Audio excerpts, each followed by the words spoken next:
तो बच्चों last video में अपन ने क्या देखा था कि सिंपल बफर सॉल्यूशन क्या होता है, सिंपल बफर सॉल्यूशन का काम क्या होता है, वो कैसे एक्ट करता है, उसका रोल क्या होता है। तो सर हमें पता चला था कि सर एक हाथ में अगर मैं बफर सॉल्यूशन लूं, एक हाथ में अगर नॉर्मल सॉल्यूशन लूं, तो सर बफर सॉल्यूशन के अंदर अगर मैं एसिड डालूंगा या बेस डालूंगा तो वो पीएच को चेंज तो करेगा बट इतना कम अमाउंट में चेंज करेगा कि मैं उसको निग्लेक्ट कर सकता हूं। बट अगर ये नॉर्मल सॉल्यूशन है तो नॉर्मल सॉल्यूशन में अगर मैं एसिड डालूंगा तो उसकी पीएच झड़क करके कम हो जाएगी और अगर मैं बेस डालूंगा तो उसकी पीएच झड़क करके बढ़ जाएगी। समझ में आ रही है मेरी बात? ठीक है। अब एक और चीज मैं तुम लोग को बताना चाहता हूं कि जो सिंपल बफर सॉल्यूशन होता है बच्चों, उस सिंपल बफर सॉल्यूशन का कब से हम लोग क्या देख रहे हैं, buffer solution buffer solution buffer solution. लेकिन तुम लोग को यह भी तो पता होना चाहिए कि सिंपल बफर सॉल्यूशन की पीएच कैलकुलेट कैसे की जाती है कि नहीं भाई? तो सिंपल बफर सॉल्यूशन की जो पीएच है वो कैलकुलेट की जाती है।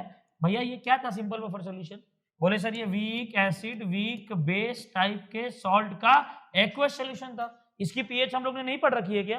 क्या होती है बच्चों? pH is equal to 7 minus 1/2 pKb plus 1/2 pKa। समझ में आ गई बच्चों? बात समझ में आ गई आप लोगों को? ठीक है। तो इससे तुम्हें एक चीज समझ में आ रही होगी, sir pH of buffer solution do not depend on concentration, do not depend on concentration. यदि ये कंसंट्रेशन पे डिपेंड नहीं कर रहा है इसका मतलब ये वॉल्यूम पर भी डिपेंड नहीं करता। ध्यान रहे बफर सॉल्यूशन वॉल्यूम पे डिपेंड नहीं करता, बफर सॉल्यूशन टाइम पे डिपेंड नहीं करता। आज जो बफर सॉल्यूशन मैंने बनाया है आज से 10 साल बाद भी वो बफर सॉल्यूशन वैसा ही होगा, उसकी वैलिडिटी कभी खत्म नहीं होती। समझ में आ गई बच्चों बात? ठीक है। तो ये तुम्हारा सिंपल बफर सॉल्यूशन का पीएच कैलकुलेट करने का फॉर्मूला है 7 माइनस 1/2 pKb प्लस 1/2 pKa। ठीक है भाई बच्चों? चलो अब हम लोग एक बात करते हैं जिसको हम लोग बोलते हैं मिक्स्ड बफर सॉल्यूशन।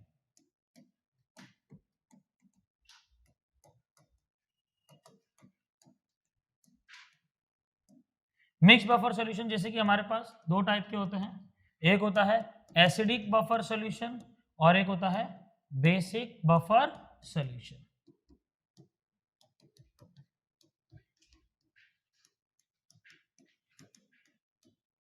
और एक होता है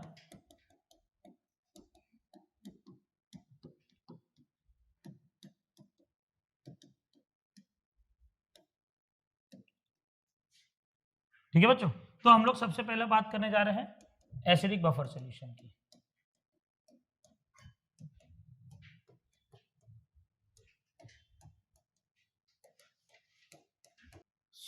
एसिडिक बफर सॉल्यूशन क्या होता है बच्चों? अगर आप मुझसे पूछोगे सर एसिडिक बफर सॉल्यूशन क्या होता है, तो एसिडिक बफर सॉल्यूशन होता है week acid and it's conjugate का सॉल्ट, एंड इट्स कॉन्जुगेट का सॉल्ट। जिस सर समझ में नहीं आ रहा लिख के बताओ तो समझो, ये HCN क्या है आपका वीक एसिड और इसका जो कॉन्जुगेट बेस है उसका सॉल्ट। कॉन्जुगेट बेस का सॉल्ट क्या होगा? तो CnNa। क्या हो जाएगा? CnNa। मतलब ये क्या है? NaCN। तो ये क्या हो जाएगा सर? ये है वीक एसिड और इस वीक एसिड का जो भी कॉन्जुगेट टाइप है उसका स्ट्रॉन्ग बेस के साथ का कोई तो सॉल्ट। कोई और एग्जांपल दो सर। तो कोई और एग्जांपल जैसे कि CH3COOH। ये क्या है बच्चों? वीक एसिड प्लस मैं बोल रहा हूं ना mixture, it is a mixture of weak acid plus इसका जो भी कॉन्जुगेट बेस है उस कॉन्जुगेट बेस का किसी स्ट्रॉन्ग बेस के साथ का सॉल्ट। तो समझो क्या हो जाएगा? CH3COO माइनस, ये इसका कॉन्जुगेट बेस है, इसका किसी स्ट्रॉन्ग बेस के साथ सॉल्ट। कौन होगा इसका स्ट्रॉन्ग बेस?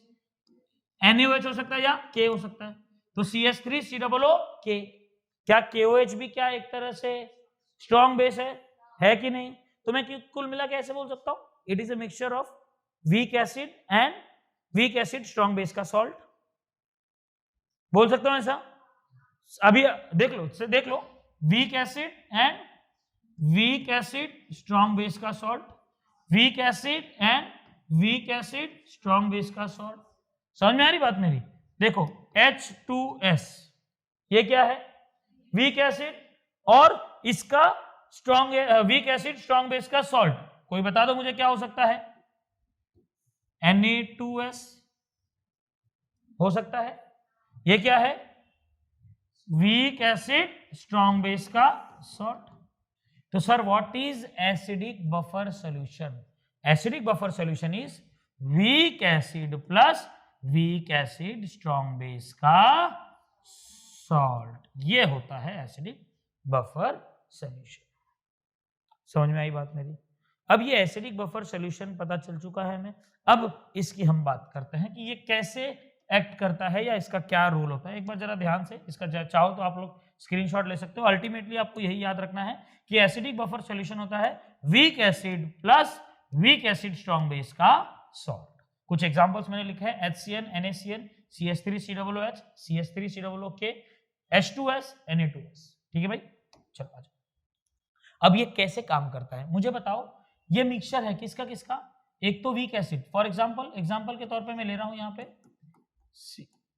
CH3COOH, ये वीक एसिड है बच्चों, प्लस CH3COONA, ये क्या है? वीक एसिड स्ट्रॉन्ग बेस का सॉल्ट है कि नहीं? तो क्या ये ये मेरा एसिडिक बफर सॉल्यूशन है? जी हाँ। अब मुझे एक बात बताओ, इसका एक्शन देखते हैं। तो इसको जब आप खोलोगे तो क्या से क्या निकलेगा? CH3COOH जब अपने आप में टूटेगा तो क्या बनेगा? ये CH3COO minus plus H plus, है कि नहीं भाइयों? बिल्कुल सही बात है, जी हाँ। और यहाँ पे जब ये आपका CH3COO जब टूटेगा बच्चों तो क्या बनेगा? CH3COO minus plus Na plus. ठीक है भाई, ठीक है भाई। अब देखो, मुझे ध्यान से समझो तुम लोग कि क्या हो रहा है सर यहाँ पर।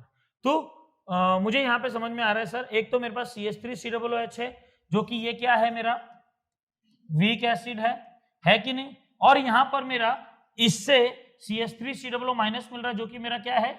कॉन्जुगेट बेस है। क्या है बच्चों? मेरा कॉन्जुगेट बेस।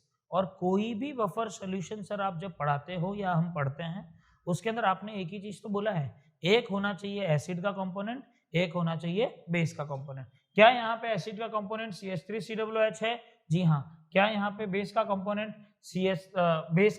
CH3COO माइनस है? जी हाँ। ठीक है भाई।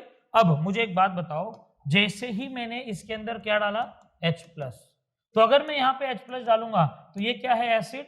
एसिड को न्यूट्रलाइज करने बेसिक एसिडिक बफर सॉल्यूशन में से कौन आएगा? इधर पे CH3COO माइनस आएगा और वो इसके साथ रिएक्ट करके क्या बना देगा? CH3COOH। तो जो आपने H प्लस ऐड किया था वो H प्लस इसमें ट्रैप हो गया, तो यहाँ पर pH की वैल्यू कम नहीं हो सकती। अगर आपने इसके अंदर समझो OH माइनस डाला तो जो OH माइनस आया है इसके साथ कौन आके रिएक्ट कर लेगा? CH3COOH जो कि क्या है? एक तरह का वीक एसिड है, वो इसके साथ रिएक्ट करके क्या बना लेगा? CH3COO minus plus H2O। फिर से जो आपने OH डाला था वो OH H2O में ट्रैप हो गया। सर यहाँ पर ये pH की वैल्यू बढ़ नहीं सकती। समझ में आ रहा है? देखो, हर जगह पे हमें एक ही चीज करनी है सर। जो बफर सॉल्यूशन होगा ना उसके अंदर एक एसिडिक कंपोनेंट होगा और एक बेसिक कंपोनेंट होगा। जब आप एसिड डालोगे तो बेसिक कंपोनेंट आके इसको न्यूट्रलाइज करेगा, जब आप बेस डालोगे तो एसिडिक कंपोनेंट आके न्यूट्रलाइज करेगा।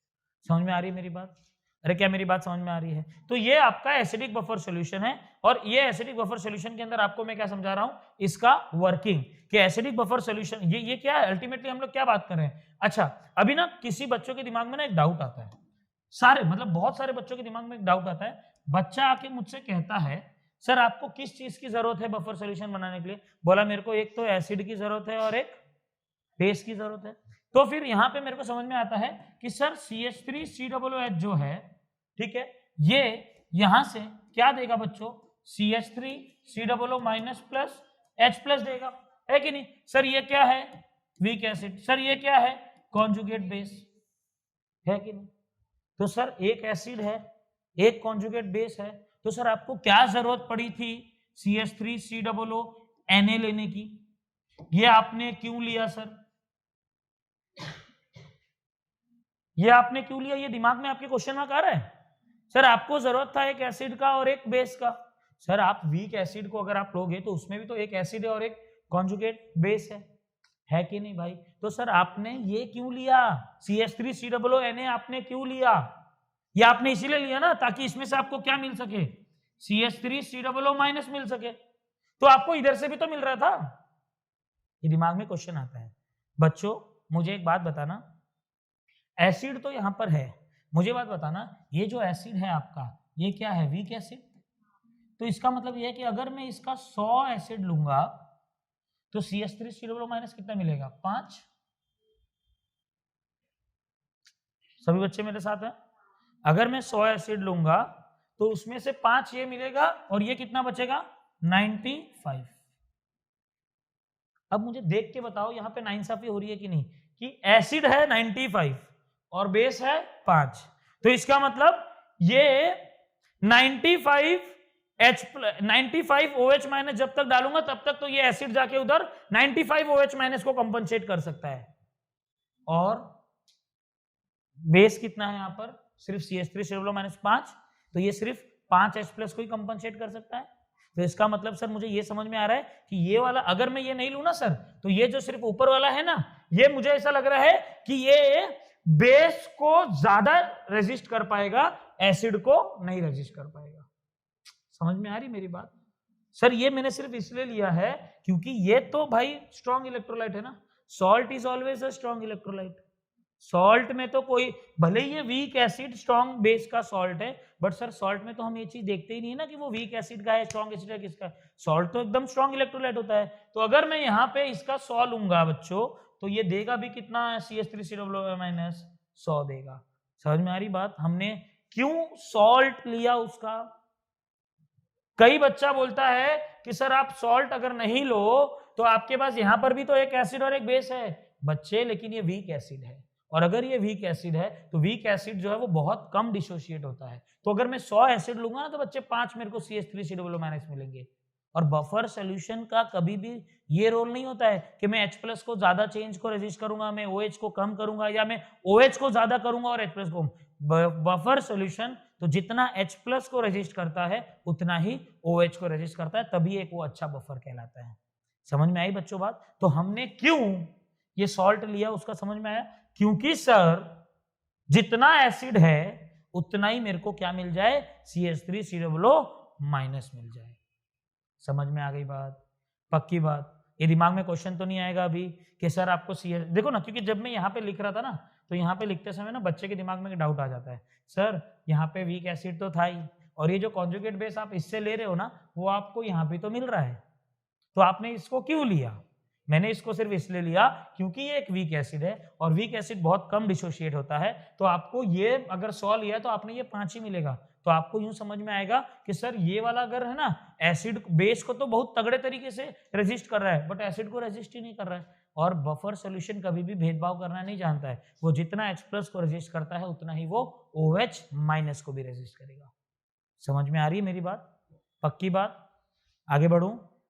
आगे बढ़ूं? ठीक है भाई, ठीक है, ये तुम लोग को सबको समझ में आ गया। ये था हमारा action of acidic buffer solution. ठीक है भाई, अब इसके बाद में जो हमें बात करनी होती है, ये हमारा क्वेश्चन मार्क दिमाग में जो आता है, क्या क्वेश्चन मार्क आता है बच्चों कि आपने सिर्फ यही क्यों नहीं ले लिया वीक एसिड, आपको ये लेने की क्या जरूरत पड़ी। मैंने सिर्फ ये इसीलिए नहीं लिया क्योंकि इससे मुझे जो ये मिलता ये बहुत कम मिलता, और फिर मुझे ऐसा नजर आता कि यार ये बेस, ये जो है ये जो सोल्यूशन है बफर सोल्यूशन, ये सिर्फ बेस को ज्यादा रेजिस्ट कर पा रहा है, एसिड को रेजिस्ट ही नहीं कर पा रहा है। समझ में आई बात मेरी? ठीक है, अब उसके बाद में हमको देखना है इसका pH of buffer solution, pH of acidic buffer solution. मुझे एसिडिक बफर सोल्यूशन का क्या लिखना है, पीएच। तो एसिडिक बफर सोल्यूशन का अगर मुझे पीएच लिखना है तो बच्चों आ जाओ, क्या था बफर सोल्यूशन। बफर सोल्यूशन क्या था, ध्यान से देखो यहाँ पे क्या था बफर सॉल्यूशन, CH3COOH और क्या है CH3COONA। ठीक है भाई, तो एक तो ये है और एक ये है। अरे हाँ भाई, तो चलो दोनों के रिस्पेक्ट में हम लोग लिखते हैं। तो जब मैं इसके रिस्पेक्ट में लिखूंगा बच्चों, इसके रिस्पेक्ट में, तो इसके रिस्पेक्ट में जो मैं लिखूंगा वो क्या होगा मेरा, KH, नहीं KH तो नहीं हो सकता,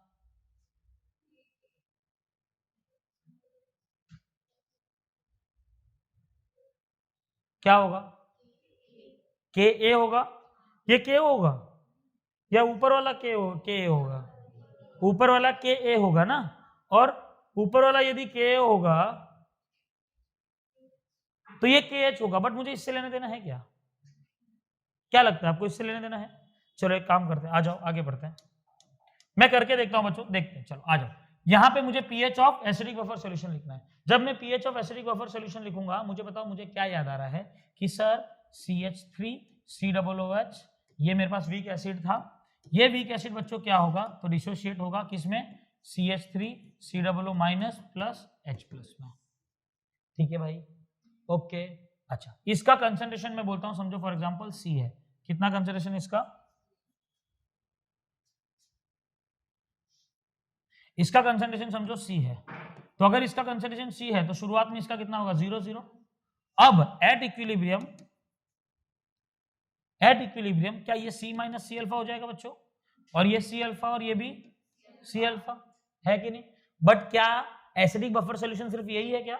नहीं, इसके अंदर क्या डाला है अपन ने, CH3COO Na डाल रखा है, जिसमें से मुझे यहां पे क्या मिलेगा, CH3COO माइनस। समझो फॉर एग्जांपल इसका कंसंट्रेशन A था, तो इसका भी कंसंट्रेशन कितना होगा, A ही होगा। क्यों?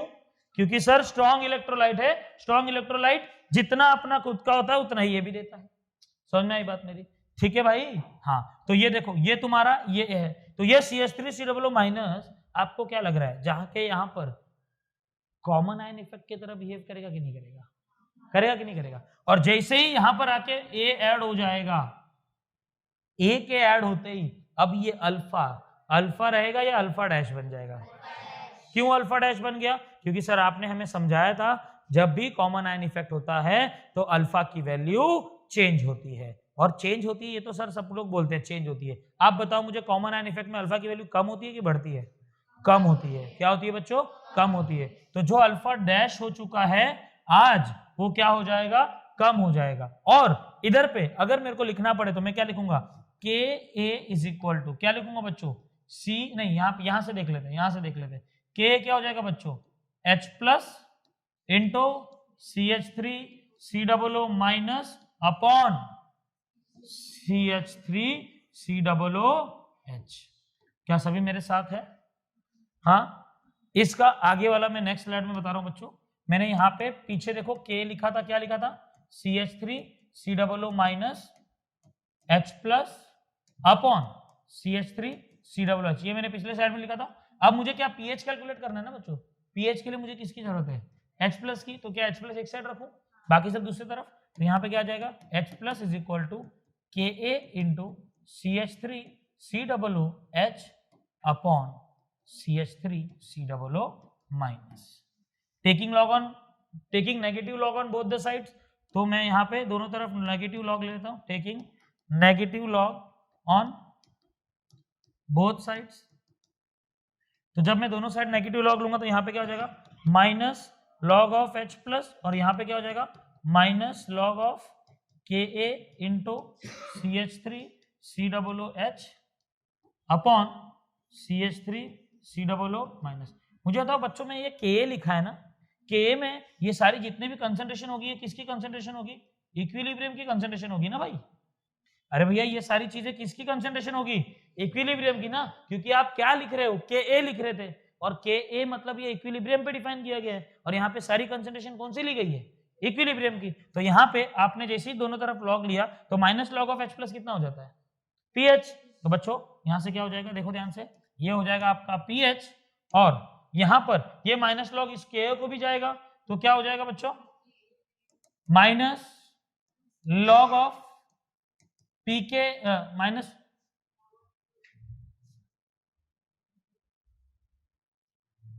क्या हो जाएगा, माइनस लॉग ऑफ KA, है कि नहीं, और यही माइनस लॉग अंदर भी जाएगा, है कि नहीं, प्लस बन के जाएगा ना अंदर,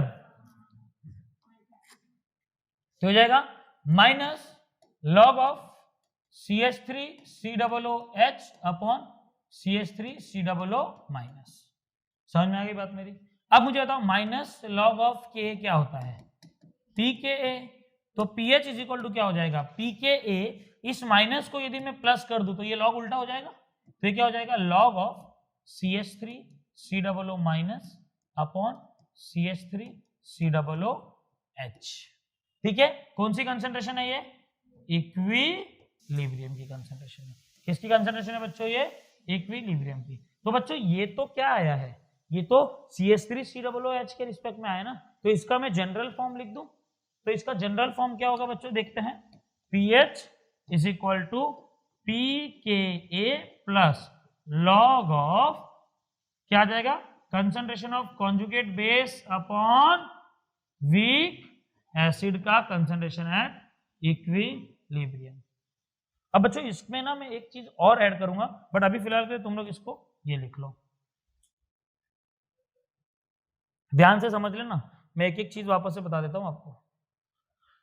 वीक एसिड था CH3COOH, CH3COO minus plus H plus, यहाँ पे इसका कंसंट्रेशन समझो C था, ये 0 है, वो 0 है। इक्विलिब्रियम पे ये C माइनस C अल्फा हो जाएगा, ये भी C अल्फा, ये C अल्फा। जैसे ही आपने इसके अंदर ये ऐड किया है ना, क्या? CH3COONA, तो CH3COONA आपने अगर ऐड किया है बच्चों, तो ये कॉमन आयन इफेक्ट है। अगर ये कॉमन आयन इफेक्ट है बच्चों, तो यहाँ पे अल्फा की वैल्यू चेंज हो जाएगी, इसलिए मैंने अल्फा को क्या कर दिया? Alpha dash. जैसे ही अल्फा डैश हुआ, मैंने K के लिए रिस्पेक्ट में लिखा, K क्या होता है? H plus CH3COO minus upon CH3COOH। आगे बढ़ा तो यहाँ पे K की वैल्यू ये आई, मुझे H प्लस चाहिए क्योंकि मुझे pH कैलकुलेट करना है, तो सर H प्लस को एक साइड में रखा, बाकी सब दोनों एक तरफ गए, फिर मैंने माइनस लॉग दोनों तरफ लिया, फिर मुझे यहाँ पे क्या मिला? pH is equal to pKa plus log of conjugate base का कंसंट्रेशन अपॉन वीक एसिड का कंसंट्रेशन। इसी को मैं एक और चीज लिख सकता हूं बच्चों, कई जगह पे इसको ऐसा लिखा मिलता है, pH is equal to pKa plus log of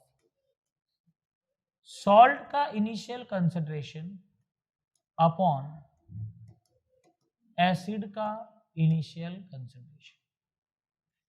कई जगह पे इसको ऐसा लिखा मिलता है, और बच्चा यहां पे ये पढ़ने के बाद में ना डाउट लेके आ जाता है। डाउट लेके क्या आता है पता है? कि सर आपने ये जो चीज लिखी थी वो किससे लिखी थी?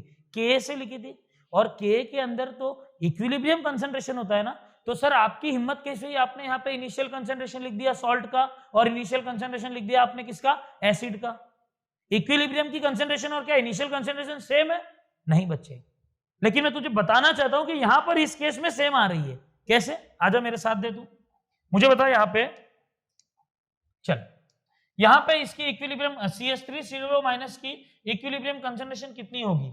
तो C alpha dash plus A।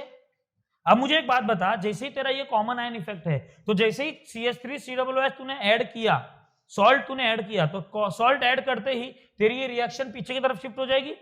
Alpha तेरा कम हो गया ना, तो रिएक्शन पीछे शिफ्ट हो गई, और रिएक्शन अगर पीछे शिफ्ट हो गई तो CH3COO माइनस से जो मतलब ये CH3COOH से जितने भी CH3COO माइनस आ रहा था वो और कम हो जाएगा। तो अगर कम हो गया तो क्या मैं इसको निग्लेक्ट कर सकता हूं? तो इसका मतलब जो इक्विलिब्रियम की तेरी CH3COO माइनस की कंसंट्रेशन है वो सिर्फ A ही है, और जो ये A कंसंट्रेशन CH3COO माइनस की है, क्या वही तेरे इनिशियल सॉल्ट की भी कंसंट्रेशन है? ध्यान से देख ले इसको, यहां पे जो तेरे CH3COO माइनस की A कंसंट्रेशन इक्विलिब्रियम पे मैं बोल रहा हूं, क्या वही तेरे सॉल्ट की भी इनिशियल कंसंट्रेशन है? Yes sir.